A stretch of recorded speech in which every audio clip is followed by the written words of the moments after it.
Story time. I miss that guy. I wonder what the fuck he's up to these days. Okay, we're gonna be talking about WB because I'm honestly, I don't know, man. I feel as though when it comes to WB and DC, I am so desensitized. Like, I have been let down so many times over like the last 20 years. Like, before, I felt like the one thing that I understood was that the Marvel Cinematic Universe was the greatest place I could go for live action comic book heroes. And then the DC animated universe was the best place that I could go for animated comic book heroes. Like those were just like the two constants. Marvel understood how to do live action content. DC understood how to do video games, how to do their animated stuff, and even understood how to do their TV shit. But for whatever reason, in the last 10 years, DC has just consistently dropped the ball on everything. Because Warner Brothers and DC has collectively decided that, you know what? If we're mediocre in one thing, why not be mediocre in everything? Because the TV side is absolutely mediocre, except for Superman and Lois, which is absolutely fantastic. And if you have not watched it, you should check it out. It's the one ray of hope in a swamp of darkness. Their movies, mediocre. And a lot of people are like, but there's Aquaman, but there's Shazam. Sure, those are two solid movies. But if I was to grade them, they would be a B. What I'm looking for is A-class material. Because when you sit down and you look at something like the MCU, just cherry pick a few movies. Infinity War, Endgame, Captain America, The Winter Soldier, Civil War, Guardians of the Galaxy 1. That's just 5 movies off the top of my head. Then you have like sleeper hits in my opinion, like Ant-Man, Black Panther. Like, there are some really great movies, Spider-Man No Way Home, that are absolutely fantastic that you can point to and go, these are great. For whatever reason, collectively, us as fans, we've decided that we're going to give WB a check mark and a passing grade for giving us decent movies. Because while Aquaman was amazing to look at, its story was generic. While Wonder Woman was amazing to look at and it had some really dope scenes, its story was generic. We weren't seeing anything new. It was just like, oh, finally, somebody gave us a decent Wonder Woman movie. And guess what? When it came time for the sequel, they absolutely dropped the ball and butchered it. I've said it in another video, but Wonder Woman 1984 is so bad that it made me dislike Gal Gadot. Like, the movie was so horrible that anything else that I see her in, it turns me off from the movie. I'm just like, no, I'm no longer interested. Red Notice was only good because she had like 5 scenes. That's how bad Wonder Woman 1984 is. But it's like, where is this issue coming from? What's going on inside of WB? Why is it that their movies are either in this box that screams mediocre or in another box which screams dumpster fire? It's because they don't understand their characters.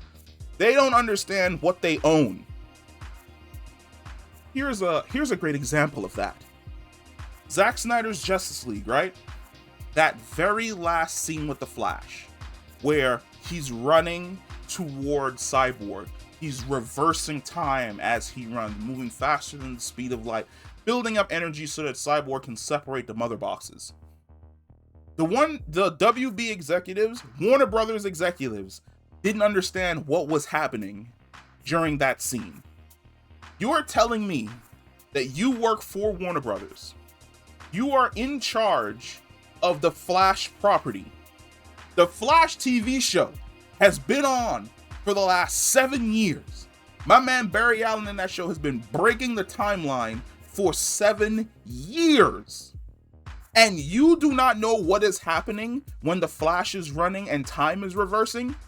And your response to seeing something that you, as an executive, do not understand is to tell Joss Whedon to cut it out because the fans aren't going to enjoy it? Really? Really? Really? That's the direction that we're choosing to go in, where you as an executive who's in charge of this property, you do not understand what the character is doing. And because you don't understand, you think everyone else is as stupid as you are. And as a direct result, you believe that we should cut that from the movie and have the Flash run around tripping over his feet and saving a family like Dostoevsky and zooming away. No. Who are you people? Why are you in charge of the property? Marvel solved this issue at the beginning of the MCU with Kevin Feige. Kevin Feige practically walks into meetings wearing the shirt of whatever hero he's there to promote. You ask him questions about the hero, and he'll be like, well, when I was growing up, my major hero was Thor. And I know how much, people enjoy the character of the Black Panther. And I always enjoyed when Black Panther and Thor would have these crossovers. And then Black Panther would be worthy of, look at Kevin Feige. He just admitted he has no idea that he's not deep in Black Panther lore. That he's literally a Thor guy. And he's literally giving examples of how Black Panther is worthy to wield Mjolnir using his own knowledge. You don't have anyone, no one in Warner Brothers who works in upper management in charge of these characters. There's no one like that. There's not one guy who probably spent maybe like a month in college reading comic books that you can call on to be like, hey, I just got a couple questions. We're doing Aquaman, or we're doing so-and-so, we're doing yada, yada, yada. How do you feel about this? Or the direction that this character is going to go in? Or, what's going on with this? You don't have anyone over there that's drawing a big roadmap. Let me tell you right now, I can draw a roadmap. I can draw a roadmap in 5 fucking seconds. You have Man of Steel. At the end of the movie, he beats Zod. This sends a beacon to Apocalypse. Apocalypse is now aware of the fact that there are Kryptonians on Earth. In Man of Steel, they hint at the fact that the Kryptonian expansion was halted by the Great Darkness. The Great Darkness is Apocalypse and the Parademons. They pushed them back to Krypton. A deal was signed. Superman is he's breaking that deal by being on Earth. Apocalypse decides to go to war. We jump over to the Wonder Woman movie. In the Wonder Woman movie, at the end of it, Ares is still essentially the bad guy. Ares gets beaten. Diana's like, why'd you betray the gods? Ares is like, because there are gods more fearsome than the ones on Earth. That's another hint towards Apocalypse. Holy shit, we're slowly moving in that direction. We get to the Flash movie. Flash and Reverse Flash. Why the fuck did I forget his name?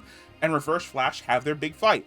Flash beats Reverse Flash. Racer Death shows up and takes Reverse Flash. Flash tries to catch him, and Racer Death is basically like, I'm the death god of all speedsters. You need to know your place because you're immortal. Flash sees hints of both Apocalypse and New Genesis, ends up back on Earth.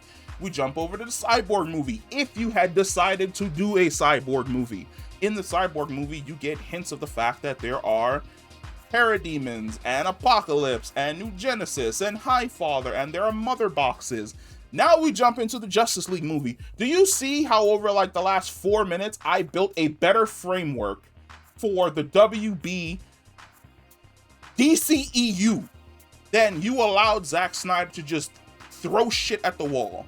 Because that's essentially what this is. It's throwing things at the wall, seeing what sticks, and then just continuing down, giving people what stuck without interconnecting anything or any of the stories or anything that's going on in any way, shape, or form. Hey, there's a city called Atlantis. How about you reveal that years ago, Atlantis stood up to the first invasion of Darkseid's forces, and in retaliation, Darkseid is the catalyst for Atlantis sinking beneath the waves? Something. Give us something. Give me something. Like, this new news about Supergirl and Batgirl essentially being the new core trinity of the DCEU. Why?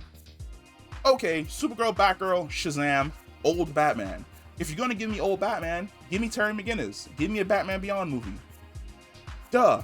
If Michael Keaton's coming back to be old Bruce Wayne, Terry McGinnis is the next step. Yes, no, but then Gal Gadot's coming back, but you're still holding her to only one more movie in her Wonder Woman contract. So after her one movie, she retires or she dies and then passes the mantle on to Nubia or Yara Flor. What are we doing? Give us a roadmap. Stop putting out these pressers where you're like, yeah, we're making a Gotham movie, but it's set on Earth 2 with Robert Pattinson's character, but it's also going to have hints to the origin of Batgirl, who's not going to be on Earth 2, but then we're also may introduce Robert Pattinson's character in a future crossover. Why? Just roadmap. At the beginning of every single new phase, Marvel drops a big ass roadmap, and at the bottom of it is like, subject to change. We've got this movie coming out in this quarter, this next movie coming out here, this next movie coming out here. So far, it's just like the next major movie we know that's coming out is the Flash movie and Shazam! Fury of the Gods. Are they interconnected? Flash is supposed to reset the entire universe. Well then, if Flash is happening before Shazam, does Fury of the Gods happen after the reset, or is it before the reset? Black Adam is said to, he's supposed to be encountering Henry Cavill Superman, but then you just literally said that Henry Cavill Superman is no longer canon because he's being replaced by Supergirl. What's happening? A roadmap. Something. Give me something that I can go on, that I can point to and go, I'm hyped for this, I'm hyped for this, I'm hyped for this, I'm hyped for this. Because when you don't do that, you leave it up to speculation. And if you leave me to fucking speculate, and I come to realize that essentially what you're presenting to me is absolute fucking garbage, I'm not going to be interested in whatever you put out. Your movies are going to bomb, and essentially they're going to be put on the shelf again for another 10 years, which I feel as though what needs to happen. Because the moment you all decided all those years ago after Man of Steel that you are no longer going to do solo outing movies for all the characters, and you were going to fast track a Justice League movie in order to catch up to Marvel, you fucked up. And for whatever reason, you are still fucking up. And here we are living inside of your fuck up. But I've ranted enough. I have ranted enough. I am mentally exhausted every single time I hear Warner Brothers DC news. I am. Like, I just am. I don't care. Like, the Flash movie is coming out, whatever. It may not even be a movie that I go see on a Thursday. I may let the people who go and view it on Thursdays so I can hear what if it's good or not, and then I'll probably go see it on like a Friday. But give me something here. Help me. Help me. Please. Well, that's the end of the video. I'll catch you in the next one.